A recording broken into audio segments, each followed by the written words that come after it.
Hello guys, कैसे हो आप लोग। आशा करता हूं कि आप सब लोग ठीक ही होंगे और कोरोना से बचे हुए होंगे। तो पहली वीडियो को सपोर्ट करने के लिए थैंक यू। और आज स्टार्ट करने जा रहे हैं हम हिस्ट्री। हिस्ट्री एक बहुत ही वाइड सब्जेक्ट है, लेकिन अब मैं आ गया हूं तो वाइड नहीं रहेगा, हम इसको छोटा कर देंगे, बहुत ही छोटा कर देंगे मेरे भाई। तो हिस्ट्री में हमारे पास तीन फेजेस हैं, ancient India, medieval India and then modern India. Ancient India प्राचीन भारत, मेडिवल इंडिया मध्यकालीन भारत और मॉडर्न इंडिया आधुनिक भारत।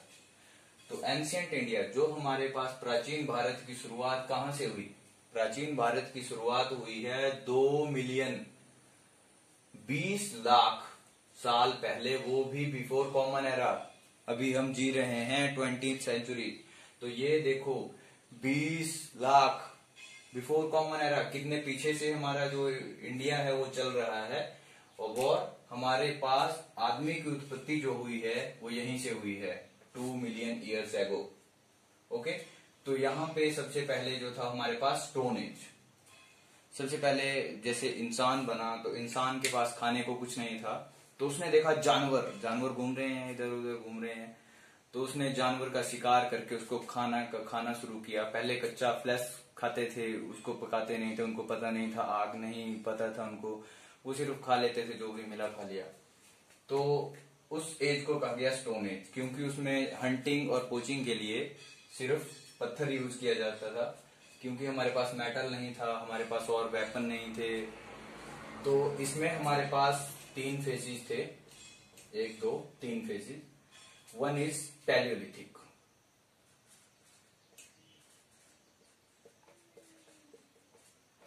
पैलियोलिथिक के हमारे पास अभी तक कोई प्रमाण नहीं मिला है, क्योंकि ये बहुत ही ओल्ड स्टोन एज था, बहुत ही पुराना पत्थर युग।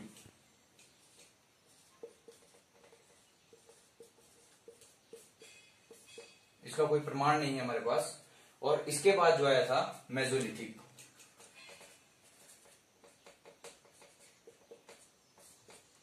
इसके हमें प्रमाण मिले हैं, हमें नुकीले पत्थर मिले हैं जो यूज किए जाते थे उस टाइम पे।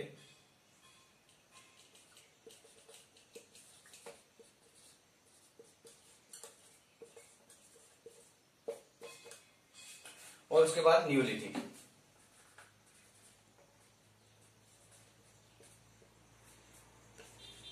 न्यूलिथिक पहिए का आविष्कार हुआ, मेटल का फॉर्मेशन हुई, मेटल मिली, हमारे पास थोड़े आधुनिक हथियार आ गए, rearing of dog, domesticated animals, ये सब कुछ न्यूलिथिक में स्टार्ट हो गया था। और इन सभी में न्यू स्टोन एज, नोमैड घुमंतु जीवन, नोमैड लाइफ जीते थे लोग। डॉग को सबसे पहले डोमेस्टिकेटेड किया गया था। ये क्वेश्चन काफी बार पूछा जा चुका है कि सबसे पहले कौन से एनिमल को डोमेस्टिकेट किया गया था।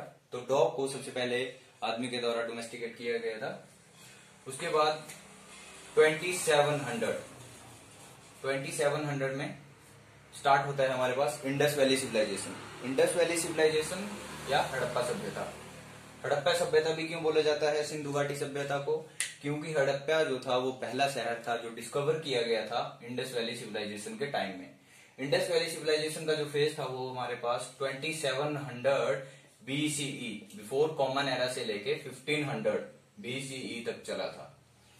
उसके बाद हमारे पास जो था वो वैदिक टाइम चला। 1500 के बाद वैदिक टाइम जो हम देखते हैं ऋग्वेद सबसे पहला वेद था। एक मिनट मैं इसको 1500 में हमारे पास वैदिक टाइम स्टार्ट होता है। ऋग्वेद वाज द फर्स्ट वेद, पहला वेद था ऋग्वेद। और eight the time of 1000 before common era हमारे पास बाकी के जो 3 वेद हैं वो भी हमारे पास आ चुके थे, यजुर्वेद, अथर्ववेद एंड सामवेद। और 1000 से लेके 600 तक ये था हमारे पास लेटर वैदिक एरा।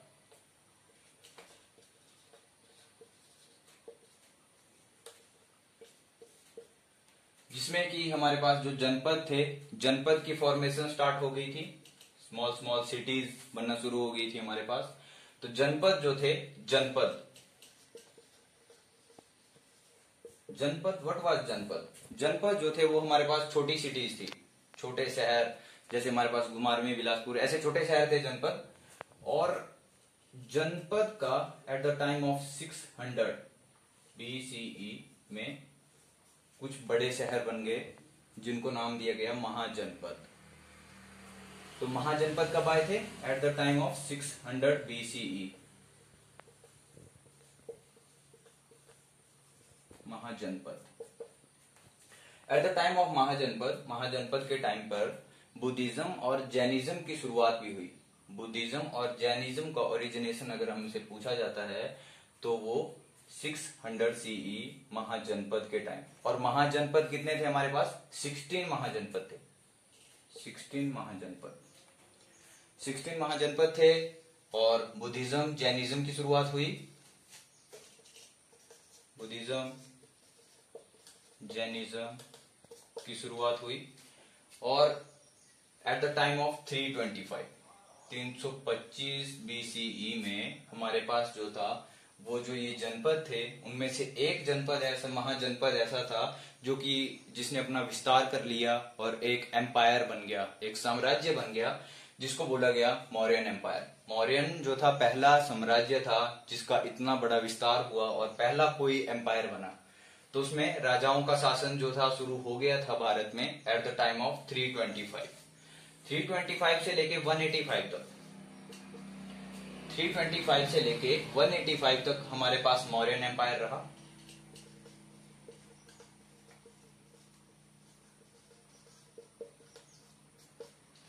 और 185 to 200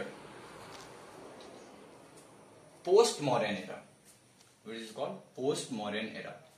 पोस्ट मौर्यन एरा चला था हमारे पास 185 to 200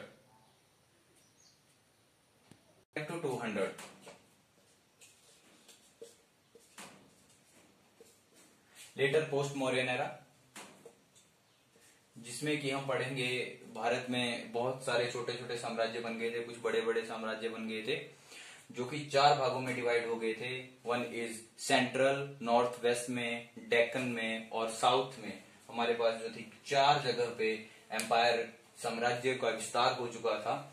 और 200 to 550 तक गुप्ता एरा, गुप्ता साम्राज्य जो था वो आ चुका था हमारे पास।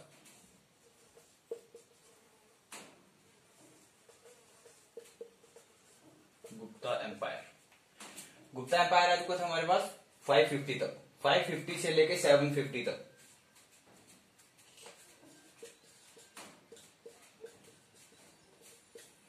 पोस्ट गुप्ता एम्पायर मतलब कि हमारे पास जो थे वो हर्षवर्धन, पल्लवा किंग, ये सारे किंग जो थे गुप्ता एम्पायर के बाद में आए थे।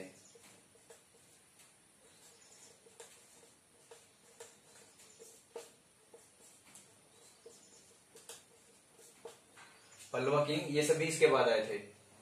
इन सभी टर्म्स का ये हमारे लिए क्यों यूजफुल हैं? एंशिएंट इंडिया, प्राचीन भारत अगर हमें पढ़ना है तो ये सारी चीजें हमें पढ़ना जरूरी है और हमारे ध्यान में होनी चाहिए।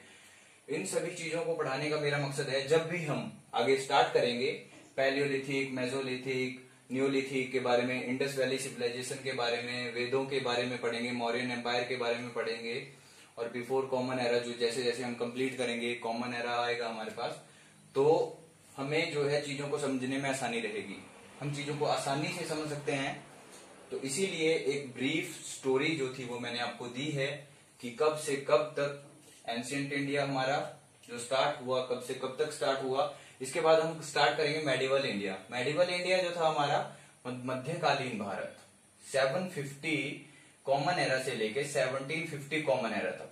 1750 कॉमन एरा के बाद जो था हमारा मॉडर्न इंडिया चलता है, जिसमें कि ब्रिटिश ईस्ट इंडिया कंपनी, बाकी अब हमारे जो रेवोल्यूशन थे वो चले थे।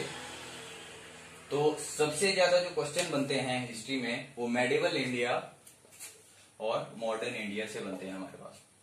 तो हम अगले लेक्चर में स्टार्ट करेंगे मेडिवल इंडिया। मेडिवल इंडिया को हम टोटल कंप्लीट करेंगे, फिर उसके बाद हम एंशियंट इंडिया का स्टार्ट करेंगे।